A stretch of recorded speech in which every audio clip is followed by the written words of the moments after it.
The vote was 55-45. 8 Republicans voted in favor of it: Lamar Alexander of Tennessee, Todd Young of Indiana, Mike Lee of Utah, Lisa Murkowski of Alaska, Susan Collins of Maine, Rand Paul of Kentucky, Bill Cassidy of Louisiana, and Jerry Moran of Kansas.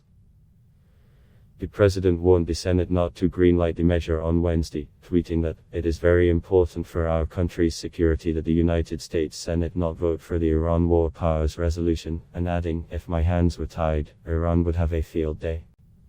The White House has also issued a veto threat against it. Despite that, the resolution, chiefly authored by Democratic Sen. Tim Kaine of Virginia, won bipartisan support. Several Republican senators, including Lee, Paul, and Collins, signed on as co-sponsors. Earlier on Thursday, potential problems threatened to derail the resolution ahead of the final vote, with Senate Democrats warning that an amendment filed late Wednesday by Sen.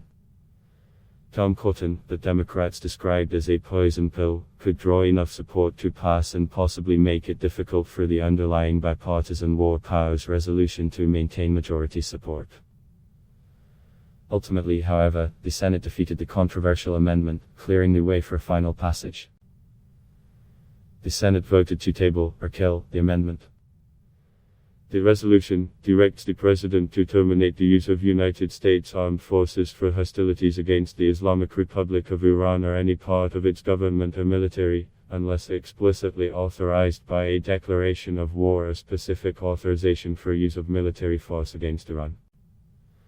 It includes a provision stating that no part of the resolution shall be construed to prevent the United States from defending itself from imminent attack. Despite some Republican support in the Senate, however, Senate Majority Leader Mitch McConnell has strongly opposed the measure, which is unlikely to win enough votes for a veto-proof majority. He argued during a news conference on Wednesday that the resolution is not at odds with the president's foreign policy agenda and objectives. "I support what the president is doing with our foreign policy," Lee said, adding, "For me, this is about supporting President Trump in his foreign policy, in his effort to make sure that we don't get involved too easily, too quickly, in an unconstitutional way, in any war." This is entirely consistent with his policy. Kaine argued Wednesday that the resolution is not directed toward President Trump, it would apply equally to any president, adding, "It's fundamentally about Congress owning up to and taking responsibility for the most significant decision that we should ever have to make." Senate Minority Leader Chuck Schumer, however, argued on Tuesday that passage in the House and Senate will send a warning to the White House, even if the president vetoes the measure. It sends a shot across his bow that the majority of the Senate and the majority of the House do not want the president waging war without congressional approval, he said.